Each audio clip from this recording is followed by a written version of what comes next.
ರವೆ ಉಂಡೆ ಅಂದ್ರೆ ಯಾರಿಗ್ ಇಷ್ಟ ಇಲ್ಲ ಹೇಳಿ. ಆದ್ರೆ ರವೆ ಉಂಡೆ ಮಾಡೋದು ತುಂಬಾ ಕಷ್ಟ. ಸರಿಯಾಗಿರೋ ಪಾಕ ಮಾಡದೇ ಇದ್ರೆ ಉಂಡೆ ಹೋಗಿ ಕಲ್ಲಾಗುತ್ತೆ.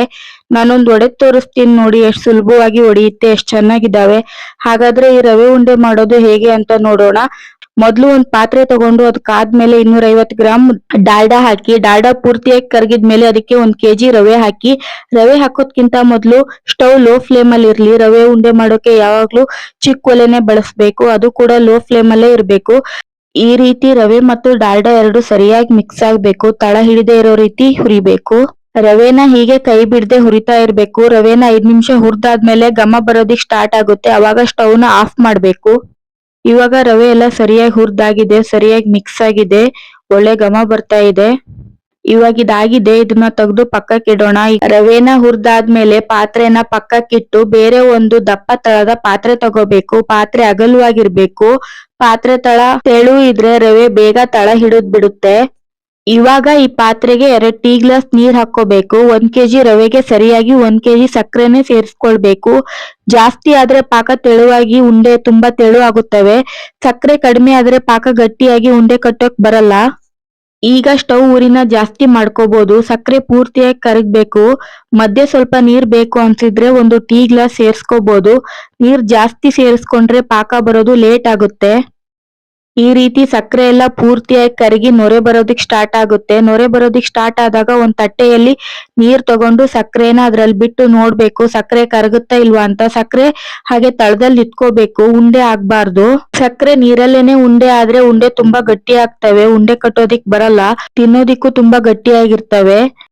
ಒಂದೆಳೆ ಪಾಕ ಬಂದ್ರೂ ಸಾಕು. ಈಗ ಹುರಿದು ಪಕ್ಕಕ್ಕಿಟ್ಟಿರೋ ರವೆನ ಸಕ್ಕರೆಗೆ ಸೇರಿಸ್ಕೋಬೇಕು. ಸೇರಿಸ್ಕೊಂಡು ಚೆನ್ನಾಗಿ ಮಿಕ್ಸ್ ಮಾಡ್ಬೇಕು. ರವೆನ ಸೇರಿಸ್ಕೋಬೇಕಾದ್ರೆ ಸ್ಟವ್ ನ ಲೋ ಫ್ಲೇಮ್ ಅಲ್ಲಿ ಇಡ್ಬೇಕು, ಇಲ್ಲ ಅಂದ್ರೆ ಬೇಗನೆ ರವೆ ಎಲ್ಲ ಗಂಟಾಗ್ಬಿಡುತ್ತೆ. ರವೆ ಗಂಟಾಗದೆ ಇರೋ ರೀತಿಯಾಗಿ ಸರಿಯಾಗಿ ಮಿಕ್ಸ್ ಮಾಡ್ಕೋಬೇಕು. ಇವಾಗ ಇದು ಸರಿಯಾಗಿ ಮಿಕ್ಸ್ ಆಗಿದೆ. ರವೆನ ಸಕ್ಕರೆಗೆ ಹಾಕಿ ಮಿಕ್ಸ್ ಮಾಡಿದಾಗ ಈ ರೀತಿ ತೆಳುವೇನೆ ಇರ್ಬೇಕು. ಸೌಟಿಂದ ಮಿಕ್ಸ್ ಮಾಡೋಕೆ ಈಸಿಯಾಗಿ ಬರ್ತಾ ಇರ್ಬೇಕು.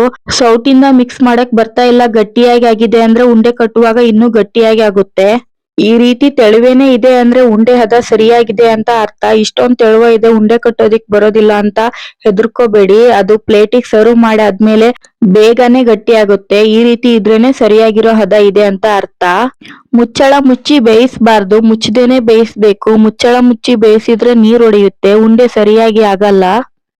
5 ನಿಮಿಷ ಆದ್ಮೇಲೆ ಈ ರೀತಿ ಚಿಕ್ಕ ಚಿಕ್ಕ ಬಬಲ್ಸ್ ಬರೋದಿಕ್ಕೆ ಸ್ಟಾರ್ಟ್ ಆಗುತ್ತೆ.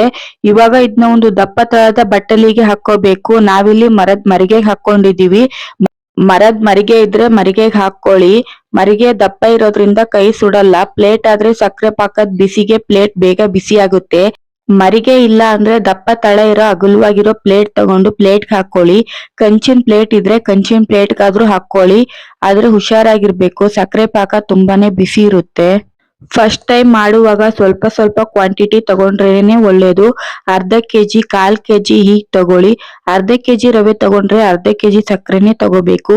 1/4 kg ರವೆ ತಗೊಂಡ್ರೆ 1/4 kg ಸಕ್ಕರೆನೆ ತಗೋಬೇಕು.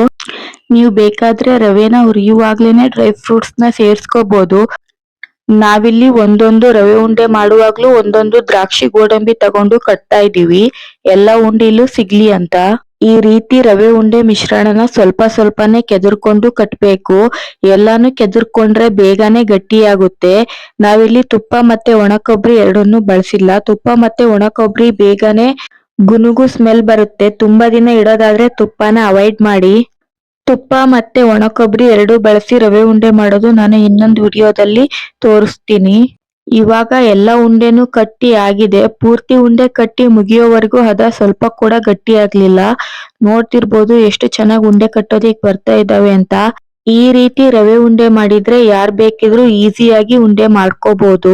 ನಮ್ಗೆ ರವೆ ಉಂಡೆ ಕಟ್ಟೋದಿಕ್ ಬರೋದಿಲ್ಲ, ತುಂಬಾ ಕಷ್ಟ ಆಗುತ್ತೆ. ರವೆನ ಮಿಕ್ಸಿಗೆಲ್ಲ ಹಾಕಿ ಮಾಡ್ತಿದೀವಿ ಅಂದ್ರೆ ಈ ರೀತಿ ಒಂದ್ಸಾರಿ ಮಾಡ್ ನೋಡಿ, ತುಂಬಾ ಚೆನ್ನಾಗಿ ಬರ್ತವೆ. ಇವಾಗ ಎಲ್ಲ ಉಂಡೆನೂ ಕಟ್ಟಿ ಮುಗಿದಿದೆ, ನೋಡಿ ಎಷ್ಟ್ ಚೆನ್ನಾಗಿ ಬಂದಿದ್ದಾವೆ ಅಂತ. ನಾನಿಲ್ಲಿ ಒಂದು ಒಡೆದ್ ಕೂಡ ತೋರ್ಸಿದೀನಿ, ಎಷ್ಟು ಈಸಿಯಾಗಿ ಬೆರಳಿಂದಾನೇ ಒಡೆಯಕ್ ಬರ್ತಿದಾವೆ. ಈ ರೀತಿ ಇದ್ರೆ ರವೆ ಉಂಡೆ ತಿನ್ನುವಾಗ್ಲೂ ಕೂಡ ಗಟ್ಟಿಯಾಗಿರಲ್ಲ. ಮತ್ತೆ ಇನ್ನೊಂದು ಒಳ್ಳೆ ರೆಸಿಪಿಯೊಂದಿಗೆ ಸಿಗ್ತೀನಿ. ಅಲ್ಲಿವರೆಗೂ ಬಾಯ್ ಬಾಯ್. ನಮ್ ಚಾನೆಲ್ ನ ಸಬ್ಸ್ಕ್ರೈಬ್ ಮಾಡ್ಕೊಂಡು ಬೆಲ್ ಐಕನ್ ನ ಪ್ರೆಸ್ ಮಾಡ್ಕೊಳ್ಳೋದು ಮರಿಬೇಡಿ.